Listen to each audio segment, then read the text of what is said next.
회계의 기본 개념 중에서 회계의 의의에 대해 설명을 드리겠습니다. 이번 강의 대상 기준서는 일단 상장법인과 금융기관의 경우는 K-IFRS 국제회계 기준을 의무 적용해야 할 것이고요. 비상장법인은 일반 기업 회계 기준을 적용하는데 다만 IFRS를 선택적으로 적용할 수 있습니다. 그리고 많은 중소기업들은 중소기업 회계 기준이라는 적용이 있는데 이것은 외감 대상이 아닌 자산총액 120억 미만의 중소기업이 적용할 수 있는 기준서가 되겠습니다. 정보 이용자에 따른 기업 회계 구분인데요. 일단은 기업 회계, 기업 외부는 재무 회계를 많이 쓰는 편이고 그 다음에 기업 내부는 관리 회계를 씁니다. 이 두 개의 회계는 큰 차이점이 있는데 재무 회계의 경우는 주주, 채권자 그리고 기타 조직 외부의 이해관계자에게 정보를 제공하는 목적이고 거기에 반해서 관리 회계는 내부 이해관계자인 경영자들이 의사 결정을 하고 정보를 제공해주는 그런 역할을 하고 있습니다. 계속해서 재무회계의 목적은 정보 이용자의 경제적 의사결정에 유용한 정보의 제공을 하는데 예를 들어서 투자를 결정하거나 신용을 결정하는 등의 의사결정에 쓸 것이고 이에 반해서 관리회계는 경영자의 관리적 의사결정에 유용한 정보를 제공합니다.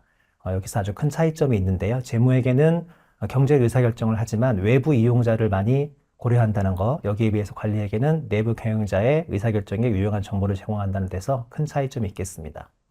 그리고 그 외에 보고 대상을 보시면 재무회계는 투자자, 채권자 등 주로 외부 이해관계자를 위한 회계이며 관리회계는 내부 이용자, 경영자들을 위한 회계로 구분이 되겠습니다. 작성 근거를 보시면 재무회계는 기업 회계 기준이라는 정확한 작성 근거가 있는 반면에 관리회계는 경제이론이나 경영학, 통계학 등 여러 가지 작성 근거를 통해서 작성된다는 특징이 있겠습니다. 계속해서 재무회계는 재무제표라는 정확한 보고 양식이 있는 반면에 관리회계는 회사 내부에서 다양한 형식이 통용되기 때문에 일정한 양식이 없습니다. 그리고 보고 시점은 재무회계는 1년 단위, 우리가 보통 온기 재무제표라고 얘기하죠. 또는 회사의 규모에 따라서 반기나 분기 재무제표를 만드는 경우도 있으나 관리회계는 일별, 월별, 분기별, 반기별 등 수시로 작성합니다. 그 이유는 앞서 말씀드린 것처럼 관리회계는 내부 경영자를 위한 의사결정을 하는 관리회계이기 때문에 여기에 대해서 수시로 언제든 원하는 때 작성하기 때문에 1년 단위 또는 분기, 반기 단위의 재무회계와는 차이점이 있을 것입니다. 재무회계는 외부 이해관계자를 위해서 작성하는 측면이 강하기 때문에 법적 강제력이 있는 데 반해서 관리회계는 자율적인 양식으로 작성하는 이유로 별도의 강제력은 없습니다. 문제 하나 볼까요?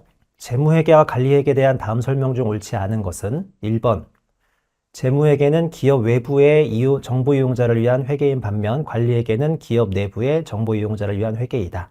앞서 설명드린 것처럼 누구를 위해서 작성하는지 목적이 이렇게 다르고요. 2번 재무회계는 재무제표라는 양식으로 보고하지만 관리회계는 일정한 양식이 없다. 말씀드린 것처럼 주로 외부 이해관계자냐 내부 이해관계자냐의 차이에 따라서 이런 차이점이 발생하고요. 3번은 재무회계는 일반적으로 인정된 회계원칙에 따라 작성하지만 관리회계는 경제, 경영, 통계 등 다양한 정보를 활용하여 작성된다고 말씀드렸죠. 4번 모든 중요한 분리 차이는 검토해야 하나 중요한 유리 차이는 검토할 필요 없다. 이게 잘못된 설명이 되겠습니다. 이번에는 회계의인데요. 종업원, 주주, 채권자, 경영자 등 다양한 이해관계자들에게 기업 실체의 경제적 활동과 관련한 정보를 제공하는 것이라고 되어 있습니다. 저도 회계를 전공한 사람이지만 보통 회계의 정의 또는 회계의라고 하면 꼭 빠지지 않는 단어가 이 다양한 이해관계자라는 단어가 있습니다. 그러니까 이해관계자라는 말이 지금 제 말이 이해되세요? 라는 그 이해가 아닌 건 아시죠? 우리가 흔히 영어로 understanding이라고 하는 그 이해가 아니라 우리가 보통 이해득실을 따진다 이런 말 할 때 이라는 표현을 쓰는데요. 이해관계자들이 한마디로 우리 회사의 정보를 이용하는 사람, 여러 가지 주변에 있는 의사결정자라고 생각하시면 되겠습니다. 예를 들어서 경영자의 그림이 있네요. 경영자는 회사에 필요한 자금은 얼마인가를 궁금해할 거고 종업원은 올해 임금은 얼마나 더 오를 것인가, 그리고 채권자는 과연 이 회사에 돈을 빌려줘도 되는 것인가, 그리고 기존 주주는 내가 가지고 있는 주식을 처분해야 할지 아니면 계속 들고 있어야 할지 이러한 의사결정을 할 때 회계가 중요하게 쓰인다고 생각하시면 되겠습니다.